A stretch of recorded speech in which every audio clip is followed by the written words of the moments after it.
Ikaze kuri mwese muduteze yombi, uyu munsi tugarukanye n'amakuru akomeye cyane avugwa no mu karere k'ibiyaga bigari, by'umwihariko aho twibanda ahanini ku bavugwa muri Repubulika Iharanira Demokarasi ya Kongo, ku makuru y'uko M23 yaba yarekuye ibice byinshi cyane bigatera urujijo, nubwo batigeze bagira icyo bivugaho nyuma y'uko baje kuba babazwa no kuri ayo makuru babazwa n'ikinyamakuru BBC News. Nanone rero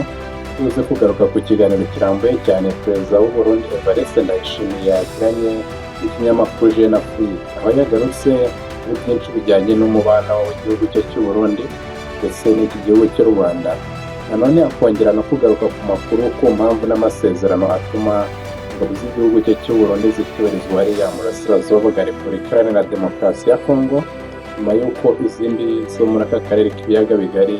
bari barajyanyemo ubutumwa bwa EAC-RF zose zamaze kuba zasubira mu bihugu byazo. Yabigarutseho rero agaragaza n'uburyo ubutumwa bwagiye buhindagurika, aho kuri ubu ngubu ubutumwa bwahindutse tafoke, ndetse akaba yavuze no ku mikorere ivugwa ku ngabo z'igihugu cye, imikoranire ivugwa ku ngabo z'igihugu cy'u Burundi, ubwo ni FDNB ndetse n'abarwanyi b'iterabwoba ba FDLR, umutwe ugizwe n'abagize uruhare muri Jenoside yakorewe Abatutsi mu Rwanda mu 1994. Nubwo rero yatanze ibisobanuro bitavuzweho rumwe, reka tuze tugaruka ku iki kiganiro cye ndetse tureba n'amakuru muri rusange, aho yaba ashingiye niba koko wakizera umutekano mu gihe kizaza no mu karere k'ibiyaga bigari. Tudatinze rero tugomba gukanda subscribe kugira ngo ujye utera inkuru ikomeye cyane kuri uyu muyoboro. Duhereye ku makuru avuga kuri M23, amakuru y'ingenzi aturuka mu burasirazuba bwa Repubulika Iharanira Demokarasi ya Kongo avuga ko M23 yivanye mu bice by'ingenzi bigera kuri 5 yagenzuraga muri Kivu y'Amajyepfo, ngo mu majyaruguru ya Uvira, nyuma y'uko yari yamaze gukora muri Uvira mu minsi yashize. Amakuru rero dukesha BBC News aravuga ko abarwanyi b'umutwe wa M23 mu mpera z'iki cyumweru gishize bakuye ibirindiro byabo mu duce twa Sange, Bwegera, Ruberizi, Ruvunji ndetse na Kabunambo n'utundi duce duhana imbibi n'ibi bice, bakaba barerekeje mu majyaruguru mu mujyi wa Kamanyola, ariko nawo uherereye hariya mu ntara ya Kivu y'Amajyepfo. Akaba ari agace gakomeye cyane muri Kivu y'Amajyepfo, dore ko kagiye kavugwa cyane mu bitero ihuriro ry'ingabo z'u Rwanda ku ruhande rwa leta zakoraga zishaka kugira ngo zirukane abarwanyi ba M23 muri aka gace, mu rwego kugira ngo bategure wa mugambi ukomeye cyane bihaye kugira ngo bazavanemo M23 ibice byose igenzura, birimo n'ibice bya Goma muri Kivu y'Amajyaruguru. Uduce rero tuvugwa twabereye mu mirwano ikomeye cyane mu mwaka ushize, mbere y'uko M23 ifata umujyi wa Uvira, ikazana kuva mu nyuma y'iminsi mike mu buryo bwaje gutungurana, aho yavuze ko yari uburyo bwo kubahiriza bari barashyizeho umukono mu masezerano bagiriraga muri Qatar, ubuhuza bwa leta zunze za Amerika na Qatar. Igihe nanone yahise yongera gusubiza inyuma ingabo zayo, iva mu mujyi wa Uvira ijya gukambika muri utu duce twavuze haruguru yavuyemo, ariko utu twa Sange, Bwegera, Ruberizi, Kabunambo ndetse na Ruvunji, aba ariho ishinga ibirindiro, mbega iva mu mujyi wa Uvira. Umunyamakuru wigenga ukorera muri Kivu y'Amajyepfo hamwe n'umwe mu bakuriye sosiyete sivile muri teritwari ya Walungu babwiye BBC News ko M23 n'abategetsi bayo batangiye kuva muri utwo duce kuwa gatandatu ushize, ubone ku itariki 9 z'uku kwezi turimo kwa gatanu umwaka wa 2023, bakaba barimo berekeza mu majyaruguru mu mujyi wa Kamanyola. Gusa aya ni amakuru aturuka muri rubanda, kuko nta ruhande na rumwe, yaba uruhande rwa leta ya Repubulika Iharanira Demokarasi ya Kongo cyangwa se uruhande rwa M23 rwigeze rugira icyo rubivugaho. Ariko nanone BBC News ikaba yaragerageje kuganiriza uruhande rwa M23 kuri aya makuru arebana no kuba barimo kugenda bari ku duce, mu gihe ahubwo bakabaye bongera gufata n'utundi duce nyuma y'uko aho bagiye bava ubona ko umutekano w'abasivile ukomeje kugera ahabi. Ariko M23 ntacyo iragira ibivugaho, ntacyo irabivugaho cyangwa se ngo igire icyo ibitangazaho biciye ku mbuga nkoranyambaga cyangwa se ubundi buryo butandukanye bagenda bacishamo amatangazo bayatangariza rubanda. Reka noneho rero dukomereze ku kiganiro kirambuye nyiricyubahiro perezida w'igihugu cy'u Burundi Evariste Ndayishimiye yagiranye n'ikinyamakuru Jeune Afrique, aho tugiye kugicamo twihuta cyane ariko nanone tukagerageza kuvuga byinshi by'ingenzi yatangaje kugira ngo tubashe kumenya neza uruhare rw'u Burundi cyangwa se uruhande rwarwo kuri iki kibazo ndetse n'uburyo barimo kugenda bitegura kugira ngo babe bakoresha uburyo bwo kugarura amahoro mu karere k'ibiyaga bigari by'umwihariko burasirazuba bwa Repubulika Iharanira Demokarasi ya Kongo. Muri iki kiganiro na Jeune Afrique cyasohotse ejo ku itariki 10 Gicurasi, Ndayishimiye Evariste yahereye ku ifungwa ry'umupaka wa Gatumba na Vugizo uhana aho ibihugu by'u Burundi na Repubulika Iharanira Demokarasi ya Kongo bihana imbibi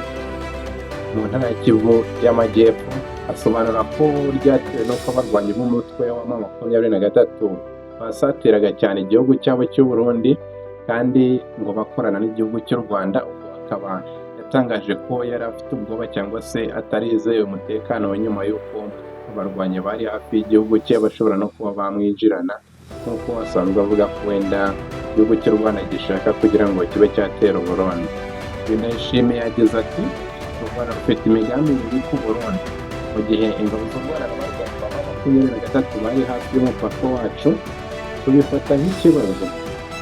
kubifasha nk'ikibazo kandi tuba tugomba kuba maso. Ariko nanone turacyizere ko amasezerano y'amahoro ya Washington, ubwo ni amasezerano yashyizweho umukono na leta y'u Rwanda ndetse na Repubulika Iharanira Demokarasi ya Kongo, ashobora kuzagira icyo abikoraho cyangwa se we yizeye ko leta zunze ubumwe za Amerika zazashyira igitutu ku Rwanda kugira ngo babe bahagarika imirwano nk'uko avuga ko rufatanya na M23. Perezida w'u Burundi kandi yahereye aho ashinja u Rwanda gufasha Red Tabara yise umutwe w'iterabwoba ugaba ibitero ku Burundi. Ibyo birego u Rwanda rukaba rwaragiye rubitera utwatsi kenshi gashoboka, aho rusobanura ko rwo rudakorana n'uwo mutwe cyangwa se n'indi mitwe iyo ari yo yose iba igambiriye kugira ngo igabanye umutekano w'igihugu cy'u Burundi cyangwa se ikindi gihugu icyo ari cyo cyose cy'igiturage.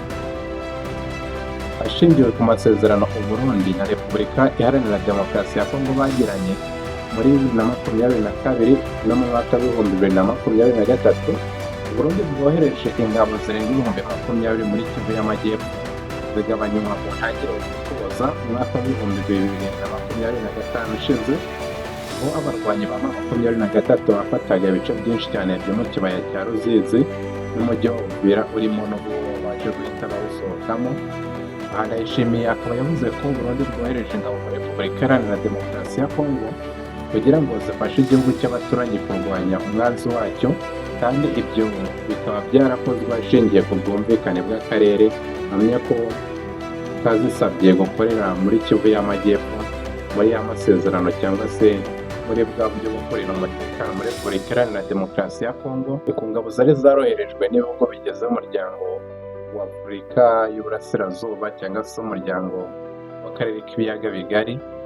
aho bari barohereje ingabo muri Repubulika Iharanira Demokarasi ya Kongo kugira ngo zijye kuba zajya hagati y'impande ebyiri zirimo zirwana, uruhande rwa leta ndetse n'uruhande rwa M23, nubwo zitaje kuba zakora ibyo zari zaratorewe cyangwa se zari zaratumwe, bitewe n'uko uruhande rwa leta ya Repubulika Iharanira Demokarasi ya Kongo rwagerageje kugira ngo zisabe zirwane cyangwa se zirwanye M23 bihabanye cyane n'ubutumwa zari zaragiyemo bwo kugira ngo zibe zajya hagati y'impande ebyiri zihanganye mu buryo bwo kugira ngo habe agahenge ndetse uburyo bwo gusinya amasezerano hagati y'impande zombi zari zihanganye bubashe kuba bwakubahirizwa. Yagize ati byumvikane ko tutari muri Repubulika Iharanira Demokarasi ya Kongo kugira ngo turinde u Burundi, ahubwo turi gufasha ingabo za Repubulika Iharanira Demokarasi ya Kongo mu rugamba rwo kurwanya umwanzi wazo. Ibikorwa byacu byashingiye ku mwanzuro w'akarere duhabwa Kivu y'Amajyepfo nk'abantu kugira ngo abe ariho dukorera, mbega ingabo z'u Burundi zibe zikorera muri Kivu y'Amajyepfo. Bibukiranya ko hari n'ingabo za Kenya, iza Uganda, iza Tanzania zose zariyo, ariko ingabo zayoborwaga zifite agace kazo kugira ngo zibe zahagarika ko ingabo za leta ya Repubulika Iharanira Demokarasi ya Kongo zikomeza kwegerana n'iyo mutwe w'inyeshyamba wa M23. Evariste Ndayishimiye akomeje agira ati Uganda no Burundi gusa nibyo bihugu byahagumye, buri gihugu gikorera mu gice cyacyo. Uyu munsi ingabo zacu zigendera ku mabwiriza y'iza Repubulika Iharanira Demokarasi ya Kongo FARDC. Iyo rero FARDC akaba ariyo izohereza mu gice runaka, kandi bakaba baragiye gufasha aho bubahiriza amategeko cyangwa se amabwiriza bahawe n'ingabo za leta ya Repubulika Iharanira Demokarasi ya Kongo, babohereza kugira ngo bajye kuba barwanya abo bahanganye harimo AFC M23. Hagati rero y'umwaka w'ibihumbi 2022 na 2023, ingabo z'u Burundi zoherejwe muri Repubulika Iharanira Demokarasi ya Kongo zarimo ibice bibiri. Kimwe cyari mu bikorwa bishingiye ku masezerano ibihugu byombi byagiranye, ikindi kikaba kiri mu bishingiye ku mwanzuro w'umuryango wa Afurika y'Iburasirazuba EAC, aho bari barafashe umwanzuro wo kohereza ingabo zijya hagati y'impande zombi zihanganye kugira ngo badufashe kubahiriza amasezerano y'amahoro. Ingabo nanone zari mu bikorwa bishingiye ku masezerano y'ibihugu byombi TAFOR, zabanje gukorera muri Kivu y'Amajyepfo kuva mu mwaka w'ibihumbi 2022, aho zafatanyije n'ingabo za Repubulika Iharanira Demokarasi ya Kongo mu kurwanya imitwe y'iterabwoba irimo Tabara, REB, FNL ndetse na Twirwaneho Kongo yo isigaye ikorana na M23. Ingabo z'u Burundi kandi zari mu butumwa bw'akarere zoherejwe muri teritwari ya Masisi mu ntara ya Kivu y'Amajyepfo mu mwaka w'ibihumbi 2023. EAC ikaba itari yarazihaye inshingano yo kurwana, ahubwo ikaba yari yarazihaye inshingano yo kugira ngo zijye hagati ya M23 na FARDC kugira ngo hataba imirwano, impande zombi zari zishamiranye zibashe kuko bijya mu biganiro by'amahoro byaberaga Doha muri Qatar ndetse n'ibyaberaga muri Tanzania. Bitandukanye cyane umwanzuro wari warafashwe na East African Community cyangwa se EAC, leta ya Repubulika Iharanira Demokarasi ya Kongo ikaba yarasabye ko izo ngabo z'u Burundi, iza Kenya, iza Uganda, iza Sudani y'Epfo zose zari zaroherejwe hariya muri Kivu y'Amajyaruguru bazagaba igitero kuri M23. Ubuyobozi bw'ubutumwa rero bwitwaga EACRF bwarabyanze, Burundi bwo butangira kubugamira kuri FARDC ndetse imitwe ya za Wazalendo batangira gufatanya kugira ngo barwanye iri huriro rya AFC M23. Mu mpera z'umwaka w'ibihumbi 2023, East African Community cyangwa se EAC yafashe icyemezo cyo gukura ingabo zari mu butumwa bwazo zose, zikaba zaratashe keretse iz'u Burundi zaze kuva muri Masisi, zisigara zikorana iza Repubulika Iharanira Demokarasi ya Kongo mu buryo nk'ubwo ngubwo muri Kivu y'Amajyepfo, aho ingabo z'u Burundi zari muri EACRF zahindutse TAFOR. Ubwo ingabo zari mu butumwa bw'umuryango wa Afurika y'Uburasirazuba zahise zihinduka noneho ingabo za TAFOR zubahiriza amasezerano ari hagati y'ibihugu byombi, Burundi ndetse na Repubulika Iharanira Demokarasi ya Kongo. Kuva mu Gushyingo mu mwaka w'ibihumbi 2021, Uganda yari ifite ingabo zikorera muri Kivu y'Amajyaruguru na Ituri zirwanya umutwe w'iterabwoba wa ADF mu bikorwa byahawe izina rya Operation Shujaa cyangwa se Operation Shujaa. Izari mu butumwa bwa East African Community zikaba zaratashye, hagasigara iziri muri ibyo bikorwa byo kurwanya umutwe w'iterabwoba wa ADF nawo ukomeje guca ibintu hariya mu ntara ya Kivu y'Amajyaruguru. Ku ikubitiro, Ndayishimiye ntiyashakaga ko amahanga amenya ko Burundi bugifite ingabo muri Masisi nyuma yaho izindi ngabo zari mu butumwa bumwe bwa East African Community zari zimaze gutaha, kuko mu nama y'abakuru b'ibihugu byo muri uyu muryango ubwo yizezwaga gufashwa kubohoza izafashwe mpiri na M23, yarazihakanye. Ubwo bageragezaga kugira ngo bibafasha za ngabo z'u Burundi zari zarafashwe na M23 gutaha mu gihugu cy'u Burundi, ese azihakana avuga ko nta ngabo afite muri Repubulika Iharanira Demokarasi ya Kongo mu buryo kugira ngo abe atabazwa inshingano cyangwa se kwica amasezerano bari baragiranye w'uyu muryango wa Afurika y'Iburasirazuba. Evariste Ndayishimiye rero yigeze kubwira abanyamakuru ko abasirikari mu 23 bavuga ko yafashe ebyiri atari abarwanyi b'u Burundi ahubwo ari abarwanyi ba Tabara, ko n'ikimenyimenyi nabo ubwabo bavuga Ikirundi, ariko byari ukwihunza ikibazo kuko bari bafite ibyangombwa bibaranga bahawe n'igisirikare cy'u Burundi. Rero we yahise abagira nk'abanzi b'Uburundi mu kuvuga ko Tabara ibangamiye Burundi, ubwo n'abasirikari be bose barafashwe na 23 yabafashe nk'aho ari abanzi b'igihugu cy'u Burundi. Umunyamakuru Romegara yibukije Ndayishimiye ko u Rwanda rushinja Burundi gukorana n'umutwe wa FDLR washinzwe n'abagize uruhare muri jenoside yakorewe Abatutsi mu Rwanda mu 1994, n'ubu gifite umugambi wo guhungabanya umutekano wari uturutse Burasirazuba bwa Repubulika Iharanira Demokarasi ya Kongo. Ndayishimiye yavuze ko yigeze kubwira Perezida Paul Kagame ko ingabo z'u Burundi zitazi aho abarwanyi ba FDLR baherereye, amusaba kumuha amakuru y'aho ibirindiro by'uyu mutwe wa FDLR byaba biri kugira ngo Abarundi bazawugabeho ibitero. Yagize ati "Nanamubwiye nti niba ufite amakuru y'aho ibirindiro bya FDLR biherereye, nitutabatera nibwo wakwanzura ko tubafasha." Ubwo urumva ko yasabaga ngo turangira ahantu ibyo birindiro biri, natwe tubatere tujye kubasenya. Ubwo nuhaturangira ntitujye kubatera, nibwo urahita uhamya ko dufatanya nabo. Yakomeje nanone agira ati "Ariko nitubatera tuzaba tuberetse ko twiteguye kubasenya aho bari hose." Kugeza uyu munsi rero akaba atarahabwa amakuru ngo y'aho FDLR iherereye kugira ngo abasirikari be bari mu gihugu cya Repubulika Iharanira Demokarasi ya Kongo babe bagaba ibitero byo kujya kurwanya cyangwa se bagaba ibitero ku birindiro bya FDLR, nk'uko yakomeje avuga ko u Rwanda rutaramuha amakuru y'uko ibyo birindiro biri cyangwa se n'aho biherereye kugira ngo bajye kuba babisenya. Nyuma yo kwitarutsa ubu bufatanye, umunyamakuru yabajije Ndayishimiye ati "Ni gute FARDC yakorana na FDLR ariko ingabo zanyu ntizikorane nayo kandi mukorana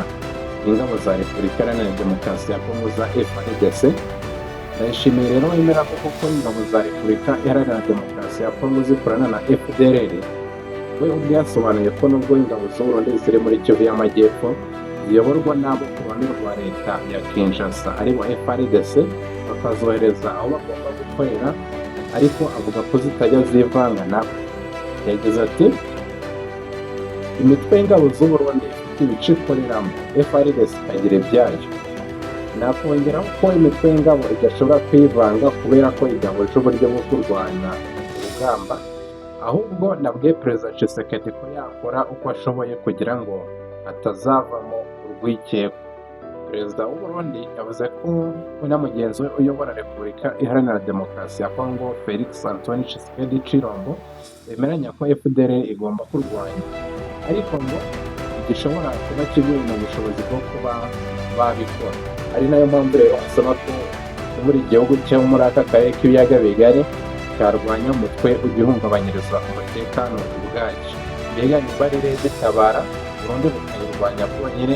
niba ari FDLR u Rwanda rukajya kuyirwanya rwonyine, niba ari ADF Uganda ikaba yagenda ikayirwanya yonyine,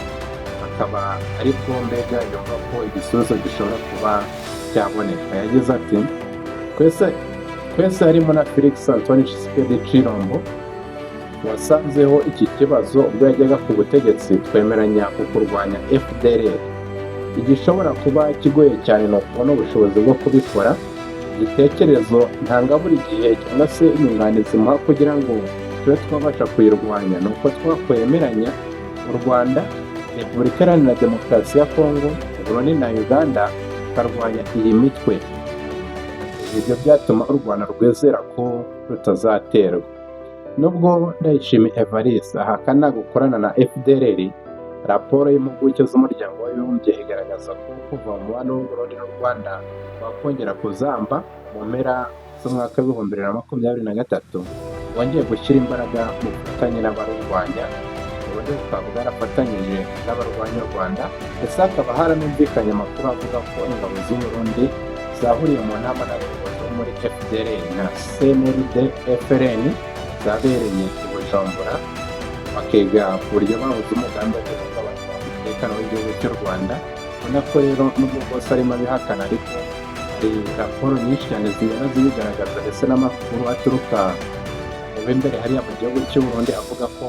iki gisirikare cye cya FDNB cyaba gikomeje gukorana cyane n'iyi mitwe ikomeje kwigambirira cyangwa se kw'intego yo kugira ngo bazakureho ubutegetsi bw'u Rwanda. Ndabashimiye cyane, muvuze kugira ibihe byiza.